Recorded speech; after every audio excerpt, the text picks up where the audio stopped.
Bonjour tout le monde. Alors, on est heureux de vous accueillir et surtout d'accueillir Monsieur Hirsch à Dauphine. Alors, on va tout d'abord remercier nos partenaires Mazars et Akia, sans qui ce débat ne serait pas possible. Et on va en écouter Claire qui nous a préparé une petite présentation de notre invité, qu'on va écouter tout de suite.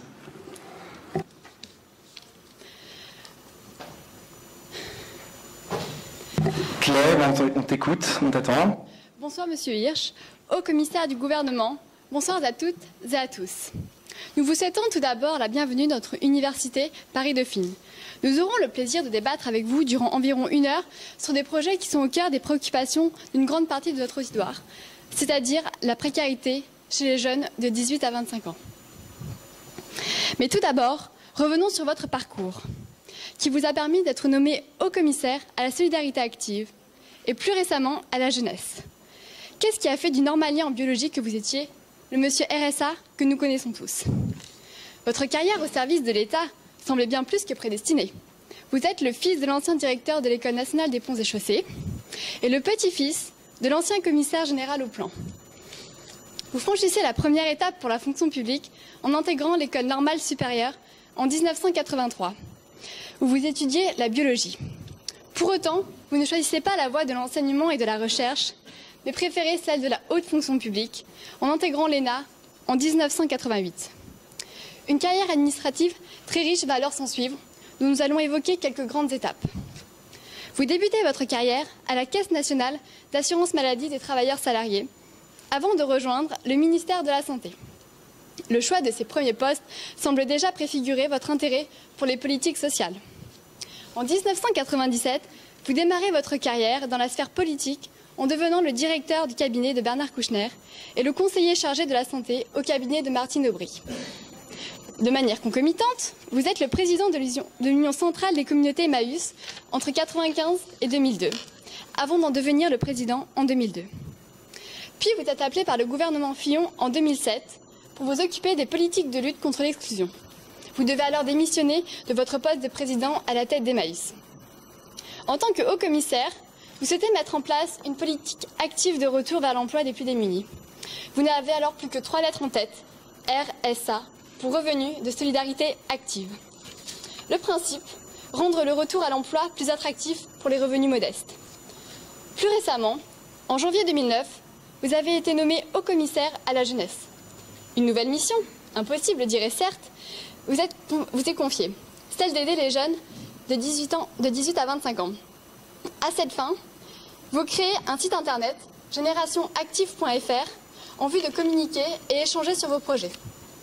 Les jeunes de 18 à 25 ans ont une vision très sombre de leur avenir. En effet, 21% d'entre eux vivent en dessous du seuil de pauvreté, c'est-à-dire avec moins de 880 € par mois. Par ailleurs, avec un taux de chômage oscillant autour de 20% et près de 80% des emplois qui sont en CDD ou à temps partiel à la sortie des universités, les étudiants s'inquiètent. Les diplômes semblent voir leur rôle remis en question et ce débat va nous permettre de voir quelle place donner à l'éducation dans l'amélioration des conditions de vie des jeunes. Mais je n'en dis pas plus pour vous laisser répondre aux questions de mes confrères et camarades. Merci beaucoup Claire. Alors je ne sais pas si vous avez quelque chose à rajouter à cette présentation, qui était déjà assez longue. Non, merci à celles et ceux qui sont là d'être là. Donc on va parler de 3 sujets principaux qui sont l'enjeu et l'autonomisation des jeunes, le rôle de l'université française dans ce nouveau pacte social et l'offre éducative adaptée au marché du travail. Donc je sais pas, donc on va écouter Benjamin qui va parler de la première question.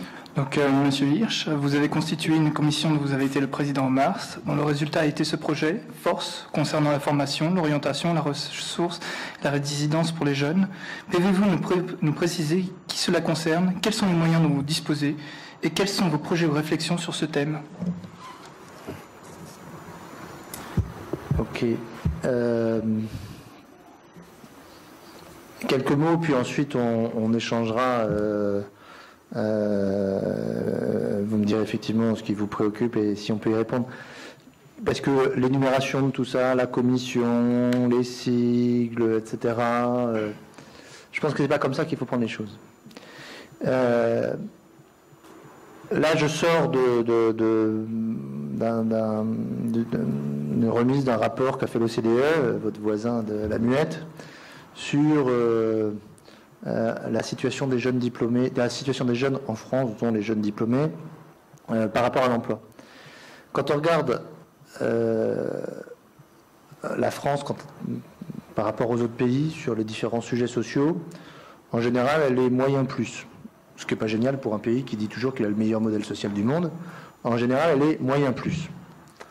Elle a plutôt plus de dépenses, mais elle a des résultats relativement moyens. C'est vrai en pauvreté, c'est vrai en chômage, c'est vrai sur les différents sujets.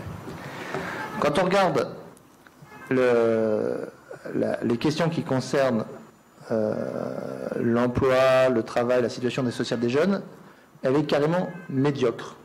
Médiocre. Parmi les plus mauvais pays de tout l'OCDE.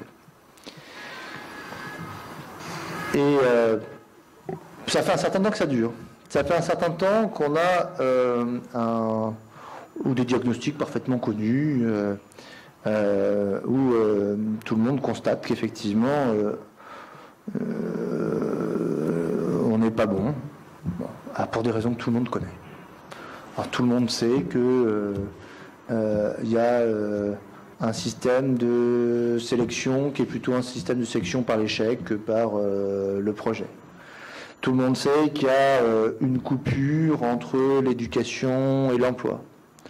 Tout le monde sait qu'il y a une sorte d'attitude malthusienne dans ce pays qui fait qu'il a été habitué à tourner avec une partie de la population et à rejeter la périphérie, l'autre partie de la population, parce qu'elle est un peu moins rentable à un moment donné. Soit parce qu'elle est moins qualifiée, soit parce qu'elle est plus jeune, soit parce qu'elle est plus vieille, soit parce qu'elle est... pour différentes raisons. Et tout le monde sait qu'on a un système dans lequel on a essayé de compenser ces inconvénients par des politiques sociales, mais qui sont toujours en retard d'une guerre, puisqu'elles sont là pour compenser un certain nombre de choses et pas pour anticiper un certain nombre de problèmes. Et donc tout l'enjeu est de savoir comment est-ce qu'on essaye de faire un peu bouger cet équilibre. C'est un équilibre, puisque quand ça dure depuis si longtemps, quand c'est si marqué, c'est finalement que ça arrange toute une partie des acteurs. Y compris en ce qui concerne les jeunes. Sur les jeunes, tout le monde est convaincu, on peut enchaîner tous les poncifs, les jeunes sont l'avenir du pays, et blablabla, il faut investir dans la jeunesse, etc. Puis ensuite, quand on creuse, on vous dit, mais après tout, les jeunes, c'est un état transitoire, donc ceux qui ont 22 ans, si on prend que les jeunes, c'est les moins de 25 ans, ceux qui ont 22 ans aujourd'hui, après tout, dans 3 ans, ils ne seront plus les jeunes. Et donc, il suffit d'annoncer des trucs pour dans 3 ans, etc. Et on peut continuer à avoir un système dans lequel on prétend changer les choses et on ne les change pas.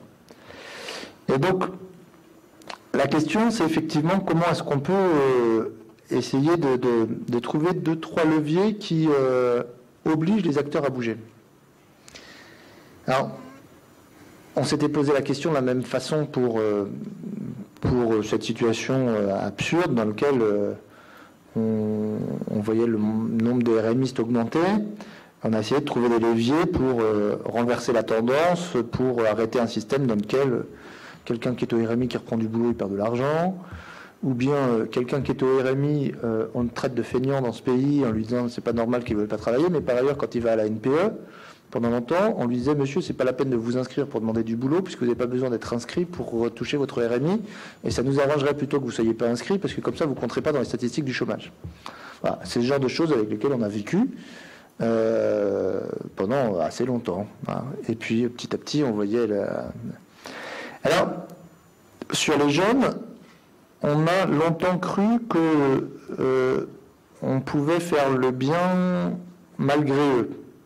Donc, on a eu différentes politiques qui ont été caractérisées par essayer de monter des trucs très spécifiques pour les jeunes, y compris de partir du fait que quand on regarde, par exemple, le coût de l'emploi étant assez élevé, on s'est dit qu'on allait moins les payer que les autres. Ou bien qu'il fallait essayer de faire des périodes d'essai plus longues que pour les autres.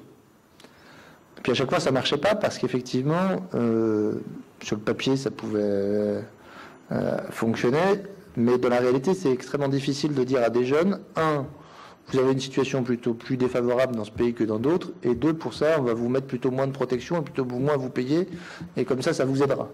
C'est un raisonnement qui peut se tenir, mais qui est tellement au 2e degré que finalement, ça ne fonctionne pas.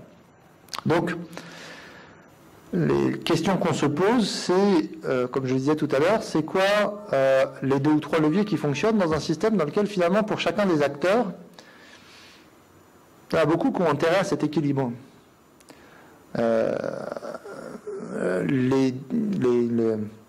L'éducation n'a pas intérêt à s'occuper à ce... Je suis trop long, c'est ça, non, ça va. L'éducation n'a pas intérêt à l'institution éducative n'a pas intérêt à s'intéresser à celles et ceux qui lui échappent. Quand vous êtes dans des lieux qui sont chargés de s'occuper des jeunes, vous vous occupez de ceux qui viennent, mais vous n'avez pas intérêt à chercher les autres. Les partenaires sociaux ont monté des conventions dans lesquelles, finalement, il fallait avoir 6 mois de travail pour bénéficier des droits au chômage.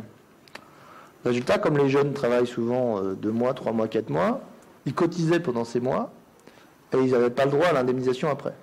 C'est quand même assez joli comme truc. C'est-à-dire que on dit droit et devoir, vous avez le devoir de cotiser, mais vous avez grosso modo pas le droit de bénéficier des différentes cotisations. Donc, on a vraiment un système qui est assez fermé. Alors, c'est quoi ce qu'on doit essayer de faire ?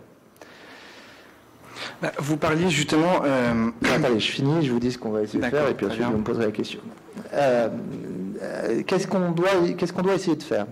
La première chose, c'est de faire en sorte que le système ait intérêt à s'occuper des jeunes plutôt qu'à ne pas s'en occuper. C'est-à-dire à faire en sorte qu'il y a un coût pour le système d'orientation, pour le système d'emploi, à laisser des jeunes laissés trop longtemps dans une période où on ne s'occupe pas d'eux. Ça, c'est la première chose. La deuxième, c'est donner aussi aux jeunes un intérêt à rester dans le système. Par exemple, de se dire que s'il y a un taux d'activité qui est mauvais, de faire en sorte que on puisse proposer à celles et ceux qui décrochent d'avoir un intérêt. Alors ça peut être de leur donner une carotte à la fin, de leur donner des engagements, d'avoir un parcours dans lequel s'ils restent, on leur donne des assurances que le système va pouvoir les intégrer après, mais pas simplement de leur dire voilà, une fois que vous avez échoué, on vous récupérera peut-être 4 ou 5 ans après. La troisième chose qui est importante, c'est d'avoir un système dans lequel on arrête d'orienter en fonction de prétendre qu'on a un système d'orientation des jeunes, mais qui est en fait un système de sélection et souvent sélection par l'échec.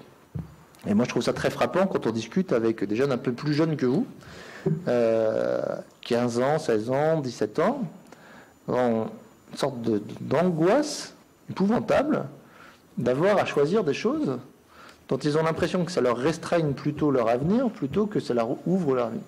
Que ce soit des jeunes qui sont d'ailleurs bons élèves ou des jeunes qui sont moyens élèves ou des jeunes qui sont très mauvais élèves. Oui, mais justement, en France, on a la culture des études longues, par exemple avec la réforme du LMD, et on pousse les étudiants à passer leur bac tout d'abord et après à faire des études d'au moins 5 ans pour pouvoir avoir un bon travail. Et vous ne pensez pas que dès la 5e, certains jeunes pourraient être réorientés vers des filières plus professionnelles comme le CAP, BEP, et que finalement, c'est peut-être un changement de mentalité qu'il faut avoir en France pour faire comprendre que en fait, c'est des formations qui sont de très bonne qualité et que les gens ne veuillent pas y aller, mais il faut justement les motiver. Et pourquoi vous ne l'avez pas fait, vous ? Ah bah écoutez, parce que moi, il ne s'est pas se poser le problème, ça dépend de... Et pourquoi c'est un problème ? Moi, je ne suis pas d'accord avec vous. Je pense pas. Je veux dire que... Non, je finis ma phrase. Oui, merci. Je trouve que le système dans lequel vous dites j'ai bénéficié sans droit d'inscription, c'est ça ? Oui. Du système d'études longues Et je ne voudrais pas être embarrassé par les autres. Et les autres, est-ce qu'on peut les encourager pour aller vers des études courtes, vers des CAP, etc., etc. Je pense que c'est un mauvais système. Donc je ne pense pas du tout que ce soit la bonne solution. Donc pour vous, tout le monde, même ceux... Excuse-moi. Oui. Donc je pense que la bonne solution, je pense qu'il vaut mieux... Tant que vous aurez ce système-là, vous aurez effectivement un système de sélection, un système de gâchis et un système dans lequel... Alors effectivement, si vous avez envie, vous passerez les 30 prochaines années à payer des cotisations pour ceux que vous aurez envoyés de cette manière-là, je dirais avec presque ce mépris-là, vers les filières courtes. Il vaut mieux... Pour vous, c'est méprisant, filière courte, c'est des mauvaises études. Non, c'est pas des mauvaises études. C'est méprisant quand c'est présenté en disant c'est pas pour moi, mais c'est pour les autres. Alors, Monsieur Hirsch... Et donc, excusez-moi juste, ce que je propose, c'est que ce que je pense, c'est que on pourra aller vers là qu'à partir du moment où on sera sûr que les passerelles de rattrapage existeront. Donc c'est tout à fait différent de se dire effectivement si je me sens pas forcément très bien dans le système classique, je peux aller 2 ans, 3 ans, 4 ans, 5 ans dans quelque chose qui est davantage professionnalisant et dans lequel qui peut déboucher sur une qualification au bout d'un cycle plus court. Mais à partir du moment où on vous permet aussi, si vous vous révélez là-dedans, ce qui est souvent le cas, de pouvoir récupérer les cycles plus longs. Or, en ce moment, ça n'est pas possible. Donc, si vous commencez que par accentuer les mauvais travers du système actuel, je ne pense pas que vous n'amélioriez les choses. D'accord, très bien. Pardon, je vous ai coupé. Non, justement, c'était pour savoir, parce qu'il y a beaucoup de contraintes, justement, dans ce que vous disiez à propos du système éducatif, et justement, est-ce que ce serait pour revirer, faire le choix de la personne qui aimerait continuer des études longues ou courtes, et quels seraient justement les choix proposés à cette personne qui voudrait s'orienter? Attendez, expliquez-moi. Quels sont les choix d'orientation possibles pour les étudiants, enfin, dans vos projets? Pour les jeunes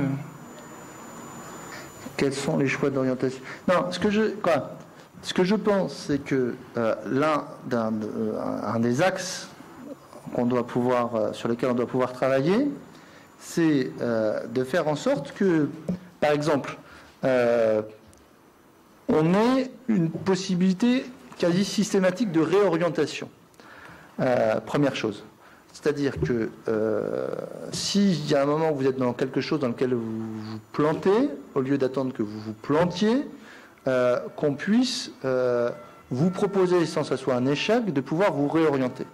Deuxièmement, pour que ça soit moins dramatique, je pense que ce qui nous caractérise par rapport à beaucoup d'autres pays, c'est qu'en France, on est dans des filières qui sont très séparées les unes des autres, et dans lesquels on ne peut pas faire un peu le panachage de ces bonnes matières pour compenser des mauvaises matières, pour pouvoir s'appuyer pendant un moment de sa scolarité sur éventuellement une expérience d'engagement qui soit reconnue et qui permette à celles et ceux qui n'ont pas exactement le bon profil scolaire ou de bachotage, mais qui peuvent avoir d'autres qualités, de pouvoir avoir... des bonnes notes, des bons résultats dans d'autres types de travail et que du coup ça puisse compenser à un moment donné, etc. Deuxième chose.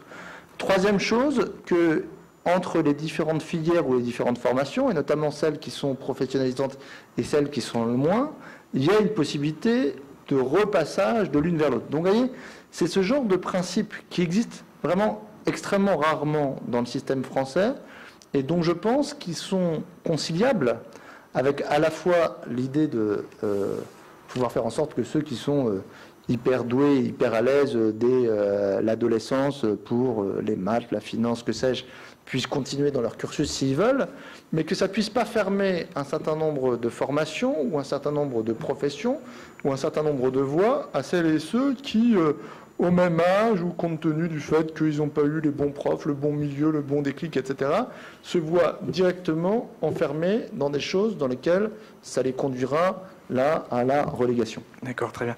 Et donc, on sait que vous vous occupez depuis pas très longtemps de la jeunesse. Donc, vous êtes haut commissaire aux solidarités actives et à la jeunesse. Et donc, qu'est-ce que vous... Donc, Nicolas Sarkozy dans son discours, parlait de donner une autonomie responsable. Dans son discours, ça dépend quel discours, parce qu'il en fait Dans un discours, bon, je ne sais pas précisément lequel, mais donc il évoquait l'autonomie responsable et le solidaire. Et donc, qu'avez-vous à nous, enfin, quels sont vos objectifs justement à ce propos-là? Alors, quels sont les objectifs à ce propos-là? Les objectifs, c'est de faire en sorte que on n'attende pas 25 ans, 26 ans, 27 ans, 28 ans pour avoir, on va dire, ce qu'on appelle les attributs de l'autonomie. C'est quoi pour vous être autonome? Bah, être autonome, c'est pouvoir se débrouiller tout seul. Enfin, ouais. voilà, moi, en pratique, ça veut dire quoi? Pouvoir se loger, financer ses études, pouvoir s'entretenir un peu tous les jours sans être dépendant financièrement ou par la contrainte par certaines personnes. Et justement, est-ce que vous pouvez préciser, vous, ce que vous entendez par l'autonomisation des jeunes? Oui, c'est ça, quand on réfléchit à la question, en général, il y a un consensus pour dire qu'à peu près être autonome, c'est pour avoir des ressources qui permettent de ne pas dépendre des autres, que la majorité de ces ressources viennent de son travail, que ces ressources permettent d'avoir un logement, et que on puisse à peu près avoir le choix de son environnement. C'est grosso modo cela. Donc le but, c'est de faire en sorte qu'il y a moins de jeunes qui dépendent soit de leurs parents, soit du système social. Voilà. Donc c'est facile à dire, c'est plus difficile à faire. Et donc pour faire cela, c'est de voir comment est-ce qu'on peut d'abord il y a différents leviers. Je vais vous citer un très rapidement. Les systèmes dans lesquels on peut laisser les jeunes pendant longtemps en stage non payé sont des systèmes qui, a priori, retardent leur autonomie plutôt que la favoriser. Donc, les systèmes qui permettent de mettre les employeurs face à leurs responsabilités, c'est-à-dire de dire qu'ils ne peuvent pas à la fois être sélectifs à l'embauche et par ailleurs être ouverts aux stages non rémunérés, d'une manière qui accentue ou améliore l'autonomie, premièrement. Deuxièmement, les systèmes qui permettent que, quelle que soit la formation choisie, que ce soit une formation d'ingénieur, une formation d'infirmière, une formation de plombier, une formation de ce que vous voulez, la possibilité pendant sa formation de pouvoir avoir un revenu qui soit lié à sa formation, ce que permettent en général les systèmes d'alternance, où il y a une partie où on bosse, une partie où on travaille chez un employeur dans une entreprise et une partie où on étudie, soit des systèmes qui soient beaucoup plus accessibles, beaucoup plus généralisés, et que par exemple on ne se retrouve plus dans ces situations dans lesquelles ils sont plus ou moins encouragés, mais où on voit beaucoup de jeunes qui n'y ont en pratique pas accès, parce qu'ils vous disent qu'ils ont fait le tour de 100 entreprises et que 100 entreprises les ont refusé de les prendre dans ces systèmes qui coûtent par ailleurs pas extrêmement cher aux entreprises. Donc je pense qu'il est aussi de la responsabilité, par exemple, des établissements de formation, des universités, d'être capables de pouvoir assurer, de dire que, voilà, chez moi, je garantis pour la moitié, les 3/4, peut-être un jour pour l'ensemble des étudiants qui veulent être en alternance, qui pourront, en s'inscrivant chez moi, avoir accès à une liste d'entreprises qui se sont engagées à prendre autant de stagiaires en alternance que j'ai d'élèves, voilà, par exemple. Ensuite, il y a toute la question de savoir comment est-ce que on organise les choses pour que les ressources que la collectivité consacre à la tranche des 18-25 ans n'aillent pas en majorité dans la poche des familles des jeunes, mais le plus possible vers les jeunes eux-mêmes. Donc, quand vous êtes... Un exercice qui est assez rigolo à faire, c'est de prendre différents jeunes dans différentes situations d'origine familiale et de situation, ceux qui sont étudiants, ceux qui ne sont pas étudiants, etc., de regarder combien chacun coûte à la collectivité en global, entre les avantages fiscaux pour leur famille, entre les prestations familiales éventuellement, entre l'aide au logement, entre la valorisation du coût de leur formation, etc., pour les uns et pour les autres, et de regarder à la fois quel est le coût des uns et des autres, et quelle est la part qui va directement pour eux et quelle est la part qui va dans leur famille. Et de regarder comment est-ce qu'on peut essayer, dès lors qu'on considère que les jeunes sont adultes, essayer de faire en sorte que on flèche davantage. D'abord qu'on équilibre, qu'on essaye d'équilibrer entre les différentes origines économiques des jeunes, et puis qu'on essaye de mettre plutôt directement vers eux que vers leurs parents. Voilà. C'est ce genre de pistes sur lesquelles on travaille. D'accord, donc en ces temps de crise, on comprend que beaucoup de jeunes, parce que là on va parler beaucoup des jeunes, soient inquiets de leur avenir. Donc on voit par exemple toutes les manifestations contre la loi de Valérie Pécresse sur la réforme de l'université. Et est-ce que vous pensez que les départs massifs des retraités vont résoudre le problème du chômage des jeunes? Pas forcément, et pas automatiquement. Parce qu'on est un pays dans lequel on est à la fois capable d'avoir des pénuries de main-d'œuvre et du chômage de masse dans certaines catégories. Donc ça n'est pas automatique. En revanche, ça rend les choses plus faciles et plus possibles. C'est-à-dire qu'effectivement, vous êtes à une génération, un tournant démographique un peu particulier, dans lequel, au cours des 6 ou 7 prochaines années, il y aura a priori à peu près 100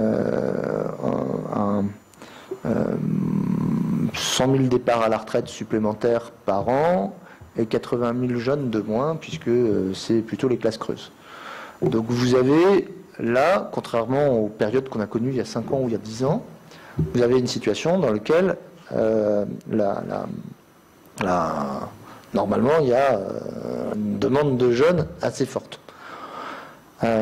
Qu'on observait d'ailleurs assez fortement avant la crise, où moi ça fait longtemps que j'ai dragué les entreprises pour leur demander de prendre soit des RMI, soit des jeunes, etc., d'écouter. Il y avait des moments, j'ai connu les périodes où ils n'écoutaient pas, j'ai connu les périodes où ils écoutaient avec une oreille distraite, et on voyait au cours des 2 dernières années qu'il y avait une sorte d'inquiétude pour dire finalement est-ce que je serais capable de pouvoir maintenir mes marchés, ma croissance, si je n'arrive pas à avoir une politique de recrutement dynamique.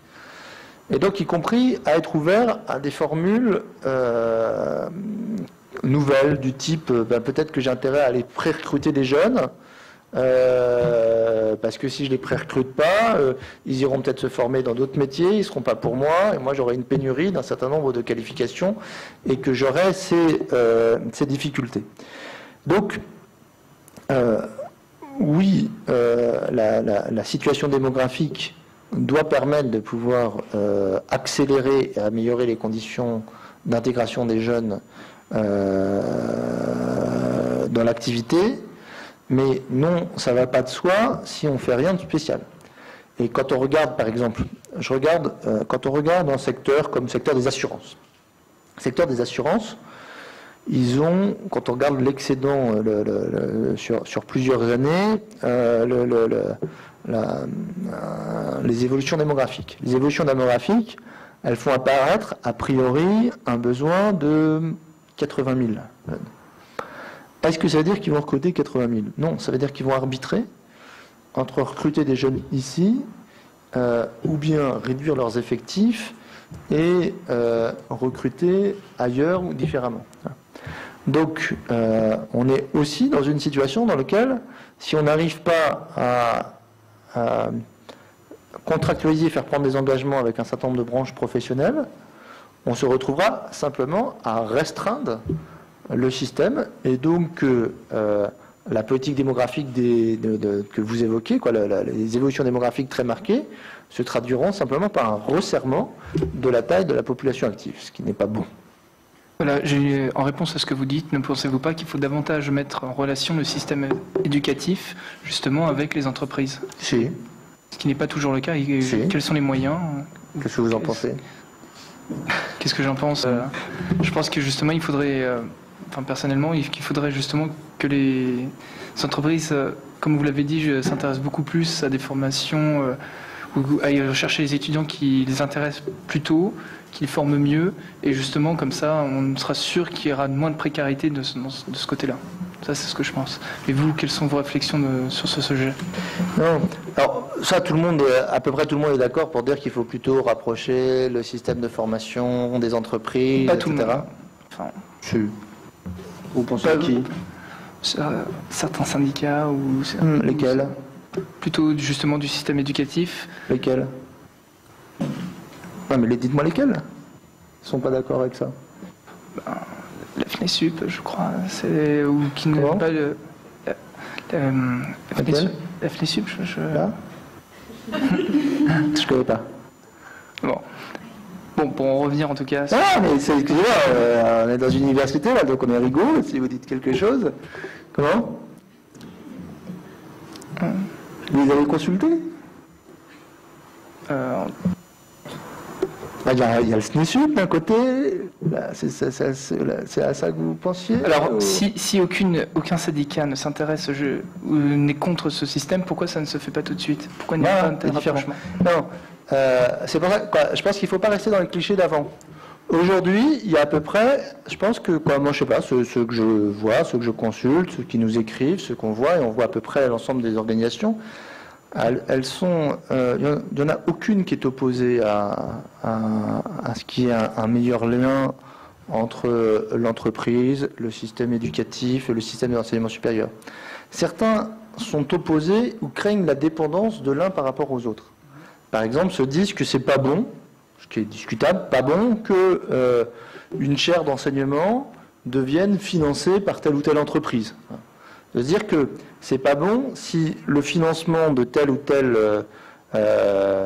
fonction qui, par consensus jusqu'à présent, était plutôt des fonctions dont on estimait que c'était à l'État, à la collectivité, de les financer, deviennent financés par telle ou telle entreprise et du coup fassent perdre une sorte d'indépendance, ce qui était quelque chose de différent. Voilà.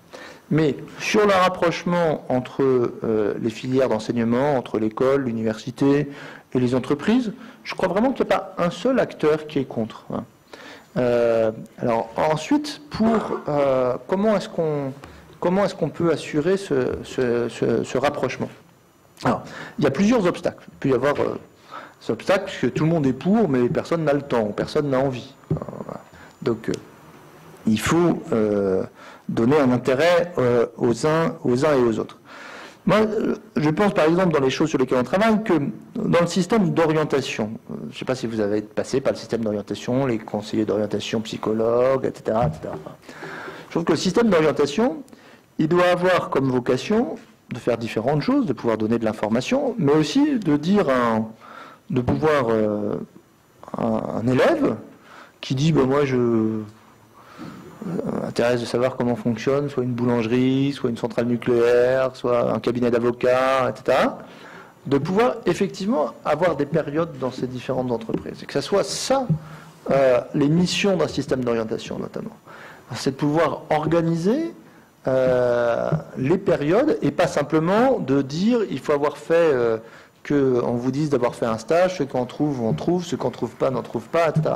C'est de pouvoir donner cette possibilité-là, avoir son carnet d'adresses d'entreprise, etc. Et que de l'autre côté, les organisations qui regroupent les entreprises, les chambres consulaires, etc., elles obtiennent de leur mandant qu'elles acceptent aussi les jeunes et qu'elles ne disent pas il faudrait qu'ils se rapprochent de l'entreprise, mais j'ai pas le temps de m'en occuper, je vais pas en accueillir, etc. Donc ça, je pense que c'est un élément fort. Deuxième élément fort, ce qu'on évoquait tout à l'heure, les systèmes de formation par alternance ou les périodes d'alternance sont les méthodes les plus naturelles et certainement les plus efficaces pour également faire ce rapprochement. Puis on peut trouver d'autres choses, mais je pense que sur ces deux axes, d'avoir le système d'orientation d'un côté et de l'autre d'avoir une part beaucoup plus grande des formations d'alternance, ça serait déjà deux choses, si on les faisait, qui joueraient comme levier sur cette problématique.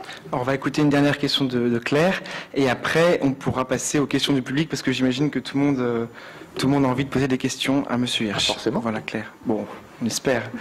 Justement, c'était pour laisser la parole au public, parce que je pense que vous avez beaucoup de questions. Très bonne question. Bon, très bonne question. Donc si vous avez des questions, vous pouvez vous avancer sur la table ou alors aller au micro qui est au bout à droite là-bas. Monsieur, oui. Élie Alfandari, professeur à Dauphine. Eh bien, j'ai été très intéressé par ce que vous avez dit, car j'ai travaillé sur la question des rapports entre l'université et l'entreprise, et je dois dire que on ne peut pas être en dehors du monde professionnel. Nous ne pouvons pas enseigner pour fabriquer des chômeurs. Donc, nos enseignements doivent être adaptés aux besoins, effectivement, des entreprises, quitte à changer d'enseignement. Car j'ai changé, moi, au cours des temps, suivant les besoins. Mais cela dit, je prends quand même mes distances par rapport à certaines demandes. Car j'estime que le rôle de l'université, c'est de faire, comme vous l'avez dit d'ailleurs, une formation transversale et non pas ultra spécialisée. Car si nous faisions une formation ultra spécialisée, nous fabriquerions des chômeurs. Il suffirait que le métier disparaisse pour que la pauvre personne, le pauvre étudiant qui n'a qu'une seule formation dise « mais alors qu'est-ce que je peux faire maintenant ?» Donc, je pense que vous avez eu raison, il y a un problème de complémentarité entre la formation universitaire et l'entreprise qui a un rôle à jouer dans la formation à son tour pour justement, elle, faire la spécialisation dans le poste qu'elle veut consacrer à l'étudiant. Mais ce n'est pas à l'université de faire cette formation spécialisée.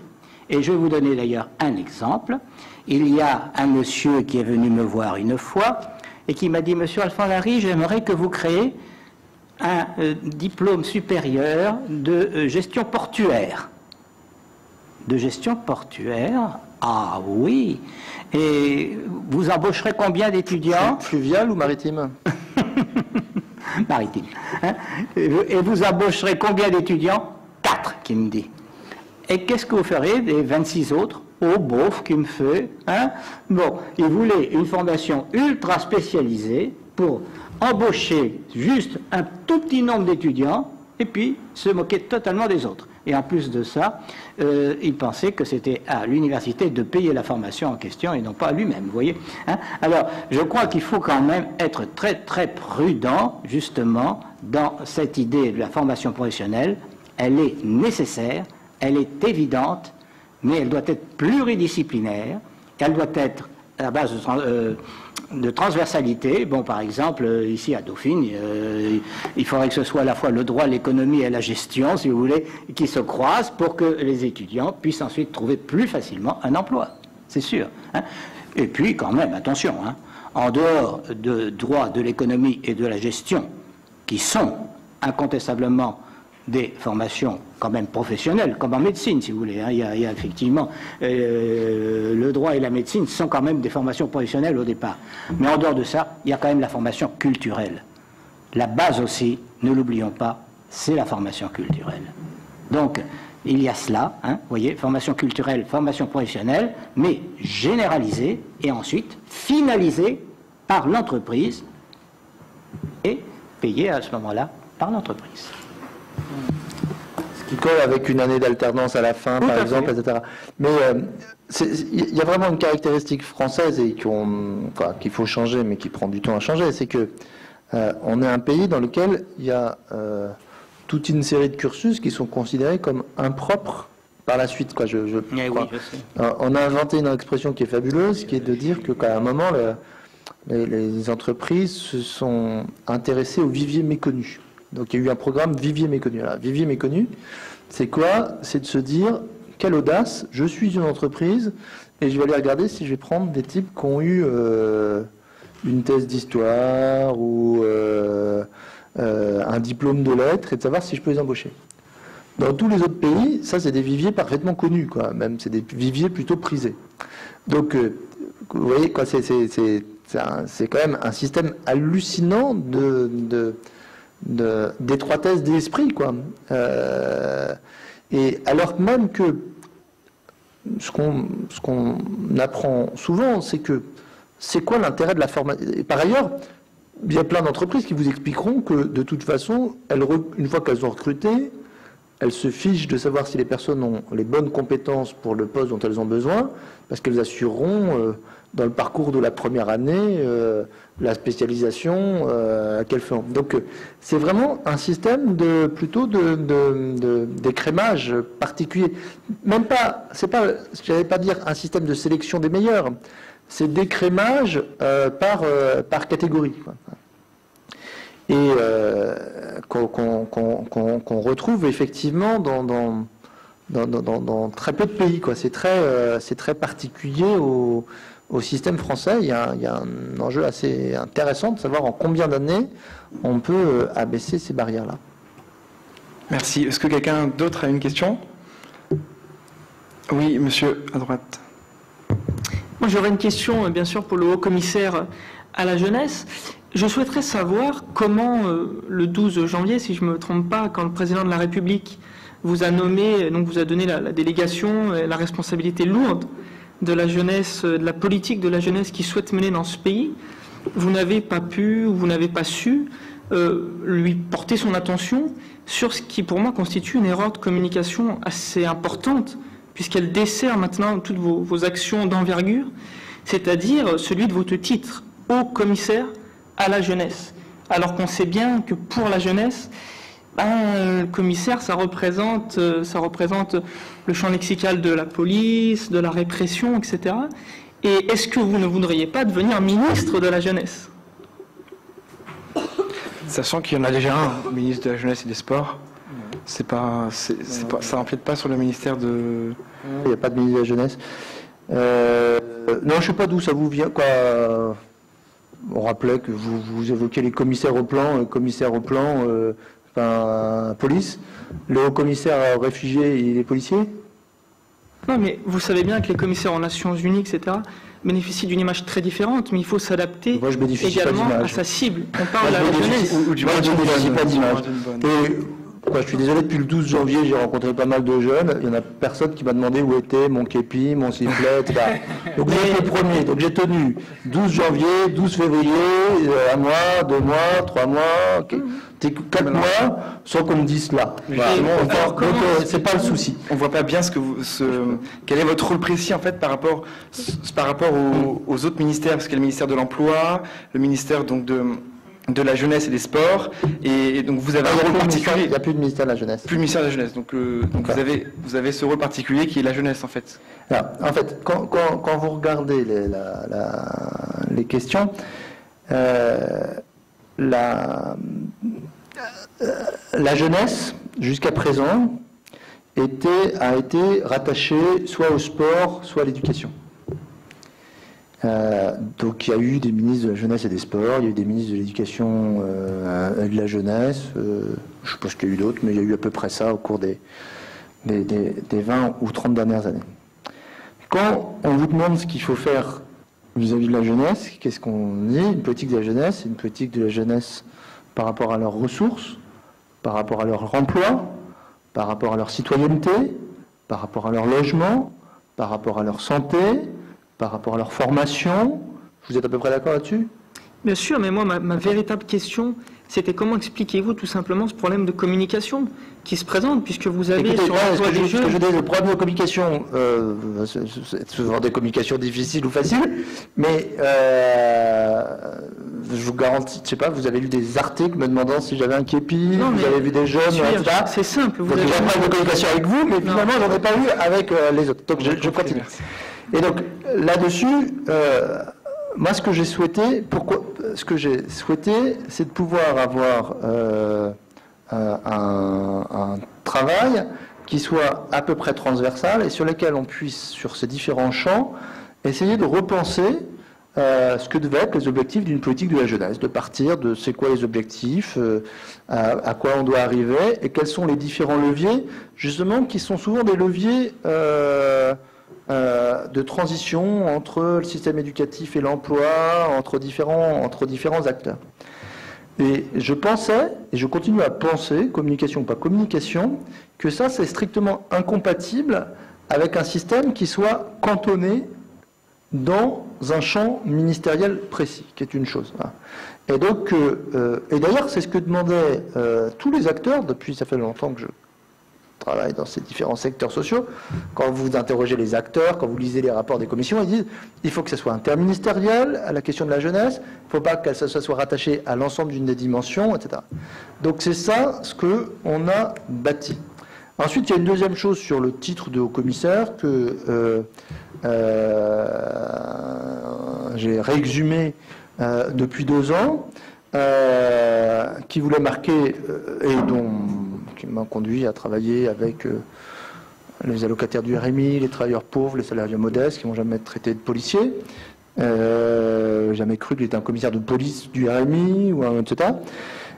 Donc au bout d'un moment, je pense que ce problème a été aussi aigu que cela serait venu jusqu'à mes oreilles. Et donc je souhaitais marquer, il se trouve que par ailleurs, je n'avais pas envie d'avoir une responsabilité ministérielle tout court et classique encore moins, et que en revanche je pensais qu'il fallait marquer qu'il y a une fonction destinée à un moment, à une réforme, à des changements, puis ensuite une fois que ces changements sont mis en œuvre, dont on peut tout à fait imaginer que les actions qui en découlent soient réintégrées dans les secteurs classiques. Je vous prends l'exemple sur lequel j'en suis à la phase d'après. Sur le revenu de solidarité active, c'était réformer le RMI, réformer les incitations à l'emploi, etc., etc. Il y avait une époque où il fallait le faire. Ah, ça va rentrer en vigueur dans 8 jours. Peut-être qu'il y a un moment où il n'y aura plus besoin d'une fonction identifiée autour de cela, et que ce sera au ministère des Affaires sociales, ou que sais-je, de pouvoir réintégrer cette politique parmi d'autres politiques. Voilà. Juste en 2 mots, parce qu'après il y aura sûrement d'autres questions. Écoutez, on va s'arrêter là. En 2 mots, vraiment. Alors expliquez-moi, s'il vous plaît, monsieur Hirsch, pourquoi vous avez mis autant de moyens, et bravo, et merci encore, pour l'emploi des jeunes, que pour le RSA, et qu'il y a aujourd'hui vraiment une unanimité sur le RSA, et tant mieux, mais qu'aucun jeune n'est venu vous remercier. J'ai vu aucune fédération, etc., venir dire bravo pour les 1,3 milliard d'euros que le président, et donc que monsieur Hirsch aussi, a souhaité mettre sur l'emploi des jeunes, ce qui est considérable et donc votre ce qui est vraiment adapté. Votre question ? Ma question, c'est alors comment m'expliquez-vous qu'aucun jeune n'est venu vous remercier pour les moyens que vous mettez sur la jeunesse ? C'est sûrement encore un problème de communication. Non, mais je ne sais pas quoi. On ne travaille pas pour les remerciements, quoi. C'est pas, c'est pas là pour que les jeunes vous disent merci. On est là. Et ce que les jeunes disent en général, ce qu'ils ont dit au moment de ma nomination, ce que je trouve plutôt assez sain, ils ont dit c'est pas la nomination d'un haut commissaire qui va transformer notre vie, et si jamais les actions qui sont conduites améliorent notre situation, tant mieux, sinon tant pis. Ça me paraît assez sain. Donc c'est pas une question de remerciement, je crois qu'il faut être sérieux. La question est de savoir si effectivement on est capable en situation de croisière, en situation hors crise, de pouvoir améliorer les indicateurs que je rappelais, qui sont les indicateurs de l'OCDE, d'une part, et d'autre part, en période de crise, si les mesures hyper urgentes qui sont de prendre les instruments qui existent et qui, grosso modo, font consensus, la professionnalisation c'est bien, etc., si on en abaissant le coût de manière temporaire pendant la crise, est-ce que ça permet de compenser les effets que la crise a sur les jeunes ? Voilà. Et c'est pas pour que personne me dise merci. Pas... Merci beaucoup. Je vous dis merci en tout cas. Voilà. Donc, est-ce que quelqu'un d'autre a une question ? Marie. Ça a pas l'air de marcher. Va au micro. Bonsoir. Vous êtes considéré comme presque une personnalité d'ouverture de gouvernement. Alors, les élections européennes approchent. Est-ce que vous comptez voter UMP ? Pourquoi ? Parce que vous voulez que je vous influence sur votre vote ? Pourquoi cette question ? Moi, j'ai déjà prévu pour qui voter. Ça, vous savez pour qui voter ? Oui. Enfin, j'ai peut-être pas raison, mais vous. Alors, moi, est-ce que vous saviez pour qui j'ai voté il y a 10 ans, il y a 15 ans, il y a 20 ans ? Non. Il se trouve que depuis l'âge de 21 ans, je n'ai pas d'engagement partisan, d'engagement politique, que j'ai eu pendant des années un engagement associatif d'une association dans laquelle les gens de de différentes sensibilités que j'ai essayé de représenter, de défendre, de travailler avec eux dans des conditions dans lesquelles je ne pourrais pas dire pour qui je votais. Je trouve qu'on m'a demandé de rentrer au gouvernement à cause de ces responsabilités que j'avais, à cause des rapports que j'avais, etc. Moi, on m'a demandé de rentrer au gouvernement, j'ai dit, après avoir dit non, j'ai dit ok, mais à condition que ça me permette de continuer à être ce que je suis, à faire ce que je fais, à le faire de la manière dont je pense que c'est le plus efficace, et pour faire un certain nombre de choses précises. Et pas tout d'un coup de basculer, et si on m'avait dit mais dans ce cas-là, c'est pas la peine de rentrer au gouvernement, j'aurais dit aucun problème, je suis pas demandeur, mais à partir du moment où la question m'était posée, de pouvoir le faire dans les conditions qui étaient dans des conditions qui sont celles que j'ai choisies comme attitude depuis un paquet d'années, et pour un paquet d'années qui vient. Et dans ce paquet d'années, c'est de ne pas vouloir m'enfermer dans des conditions d'étiquette, en tout cas dans le débat public, avec mes copains, avec un certain nombre de gens. Ça ne me gêne pas de discuter pour qui on vote, pour qui on va voter, etc. Mais à partir du moment où l'action que je mène est une action publique, que je menais dans une certaine condition, je ne veux pas la mener dans ces conditions-là. Et si ça dérange, je veux bien faire autre chose, ça ne me pose pas de problème. Mais en revanche, je tiens à cela. Voilà. Je tiens à cela. Donc c'est pour ça que, comme j'ai dit, à la fois le pour qui je vote n'est pas du domaine public. Il l'est d'autant moins que j'ai ces fonctions-là, et que par ailleurs, il n'est pas né celui qui me dictera pour qui voter. Et donc, vous ne vous présentez pas pour les élections européennes. Est-ce qu'on peut savoir si vous avez un objectif électoral dans quelques années? Non, non, quoi, non. Bon, bah, très bien. Je crois pas, quoi. On ne saura pas. Non, on ne saura pas. Non, mais c'est pas dans le sens de mes recherches actuelles. Très bien. Est-ce que quelqu'un d'autre a une question? Oui, madame. Bonsoir. Puisque vous êtes à la fois le père du RSA et le haut-commissaire à la jeunesse, est-ce que vous pouvez nous expliquer pourquoi les jeunes ne peuvent pas bénéficier du RSA? Parce que ni le gouvernement ni le Parlement ne l'a voulu. Ça, c'est une première chose, que la vraie raison juridique et démocratique. Et parce que chacun avait peur que les effets pervers l'emportent sur les effets négatifs. Que les effets pervers l'emportent sur les effets positifs. Alors je suis d'accord avec vous, ça ne va pas complètement de soi. Alors, 2 minutes là-dessus, parce que il y a 20 ans, quand on a inventé le RMI, hein, on a eu le même raisonnement, on s'est dit, oulala, si on garantit un revenu équivalent à 40 ou 50% du SMIC, est-ce qu'il n'y a pas, si on le donne à 18 ans, est-ce qu'il n'y a pas un risque qu'on tienne dans l'école jusqu'à 18 ans en disant hop, le lendemain, je m'inscris pour avoir ce revenu minimum. Et qu'on savait d'ores et déjà que la force de l'insertion des obligations pourrait être éventuellement balayée par la difficulté de dire à quelqu'un qui aurait droit à ce revenu, mais écoutez, vous ne l'avez pas. Et donc, ça finalement réduirait l'insertion dans l'emploi, ou ça réduirait la formation ou la qualification. Donc il y a 20 ans, il y a eu ce raisonnement-là qui a conduit la gauche et la droite à se mettre d'accord pour avoir une limite d'âge de 25 ans. 20 ans après, on a réformé le RMI pour faire le RSA qui est, de ce point de vue-là, mieux que le RMI, puisque on ne se retrouve plus dans une situation dans laquelle vous pouvez gagner autant par vos allocations que par votre travail, mais le RSA a aussi cette double fonction, c'est-à-dire des gens qui ne peuvent pas travailler ou qui ne travaillent pas peuvent avoir ce revenu, et puis d'autres ont un complément de revenu. Et on est revenu devant le Parlement en disant, est-ce que du coup, comme on change de RMI en RSA, est-ce qu'on enlève la limite d'âge de 25 ans? Et là, on a eu exactement les mêmes débats. Est-ce que les avantages ne vont pas être moins grands que les inconvénients? Est-ce que du coup, ça ne va pas mettre une pression telle que on oubliera le lien avec l'emploi, etc. Et du coup, on a laissé la même limite d'âge de 25 ans. Mais du coup, on l'a laissé sans dire que la porte était fermée et que c'était pour solde de tout compte, bonjour, et qu'on s'arrêtait et qu'on faisait rien, etc.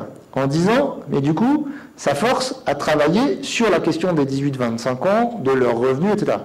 Donc on s'est dit, moi j'ai pris cet engagement devant le Parlement, et c'est celui qu'on essaie de tenir maintenant, j'ai dit, écoutez, je veux bien défendre la position selon laquelle on garde la limite d'âge de 25 ans pour le RSA, mais dans ce cas-là, on travaille sur qu'est-ce qu'il y a comme autres mécanismes qui peuvent répondre aux questions de ressources, de pauvreté, de difficulté des jeunes. Et c'est ça ce qu'on est en train de chercher. De se dire, par exemple, est-ce que la partie complément de revenu, est-ce qu'il est normal qu'un jeune de 24 ans, qui travaille à 3/4 de temps, il ait juste son salaire et pas de complément, alors que celui de 26 ans, il aura et le salaire et le complément du RSA, par exemple. Est-ce que ces questions sont normales ou pas? Puis ensuite, alors si on répond non, c'est pas normal, il y a des cas que les problèmes sont souvent difficiles pour pas faire d'effets pervers. Donc ça, c'est là. Et donc on est en train de regarder quels sont les équilibres, quel est l'élément qu'on peut apporter qui joue à la fois sur le revenu, sur l'amélioration du taux d'activité, sur la formation et la qualification. Et c'est pas fastoche. C'est pas... Et on se dit, soit on est sûr de notre coup et on arrive à quelque chose sur lequel on peut montrer que ça marche, soit sinon on peut aussi passer par des formules qu'on a faites aussi pour le RSA, consistant à dire, écoutez, on n'est pas sûr que le RSA c'est mieux que le RMI, on va l'expérimenter. Et on va regarder ce qui se passe. Et ça, comme je vais bientôt m'en aller, je voudrais dire un mot là-dessus. Parce qu'on est dans un pays qui, grosso modo, a la caractéristique d'avoir des dépenses sociales qui sont élevées, des déficits sociaux qui sont élevés, des dépenses sociales qui sont spectaculairement élevées, et pourtant des résultats sociaux qui ne sont pas aussi bons. Grosso modo, on n'en a pas pour notre argent. Vous n'en avez pas pour votre argent, par les cotisations sociales que vous payez, etc. Et la solution n'est pas de couper les prestations sociales, n'est pas de couper les dépenses sociales, parce que si on coupe les dépenses sociales dans le système actuel, on aura ceux qui trinqueront seront les plus fragiles. À l'inverse, si on se contente d'augmenter les dépenses sociales dans le système actuel, par ailleurs, on n'aura pas non plus forcément plus de résultats, on l'a vu dans les dernières années. Donc la vraie question, c'est comment on est capable de gérer des transitions vers un système meilleur et un système plus efficace. Et pour ça, toutes ces politiques-là, tout ce qu'on évoquait, toutes les questions que vous nous posiez sur et les jeunes, et les entreprises, et l'éducation, et les profs, etc. Les résultats de ces politiques, ou l'efficacité de ces politiques, elles dépendent du comportement de l'ensemble de ces acteurs. Et le comportement de l'ensemble de ces acteurs, on peut essayer de le prédire en fonction de ce que vous disent les représentants, le SNESUP pour les profs de l'enseignement supérieur, les différents syndicats étudiants, dont je salue l'un des représentants ici, pour les étudiants, etc. etc. On peut essayer de prédire, mais pas forcément d'avoir des certitudes. Et donc pour mieux le savoir, il faut quelquefois pouvoir essayer. Et pour pouvoir essayer, il faut essayer dans des conditions qui soient suffisamment rigoureuses. Par exemple, parfois d'aller jusqu'à l'extrême, qui paraît un peu provocateur, mais comme fait un labo pharmaceutique quand il met un nouveau médicament sur le marché. Il y a une population qui aura le médicament, il y a une autre population qui aura le placebo. Et je verrai si la population qui a le médicament, est-ce qu'il n'y a pas plus de morts par effet secondaire, etc. Et deux, est-ce qu'il y a plus de guéris? Et à ce moment-là, je peux aller à l'étape suivante. Et donc sur ces questions, les débats qu'on va avoir dans la commission à la fin, est de savoir, est-ce que oui ou non, tout le monde est d'accord pour un système dont on a une suffisante présomption d'efficacité pour pouvoir dépenser l'argent nécessaire pour cela, sans penser qu'on va alourdir les dépenses sociales pour rien, ou est-ce que oui ou non, on considère qu'il faut passer par des phases où on teste 2 ou 3 choses pour pouvoir sélectionner ensuite le système le plus efficace. Excusez-moi d'avoir été un peu long, mais je pense que c'est une question extraordinairement importante parce que c'est comme ça qu'on doit, je pense, en finir avec les trucs, on vous annonce, on va vous changer ça demain matin, et puis on le fait, puis ça ne marche pas, on passe à un autre truc, etc. Et donc, de prendre un petit peu de temps pour façonner des politiques, même si on crée des frustrations au départ, mais pour être sûr qu'on met bien l'argent, les moyens, là où ils vont, et si on prend bien en compte le comportement des acteurs, y compris le comportement des jeunes. Par exemple, aujourd'hui, on va avoir une inconnue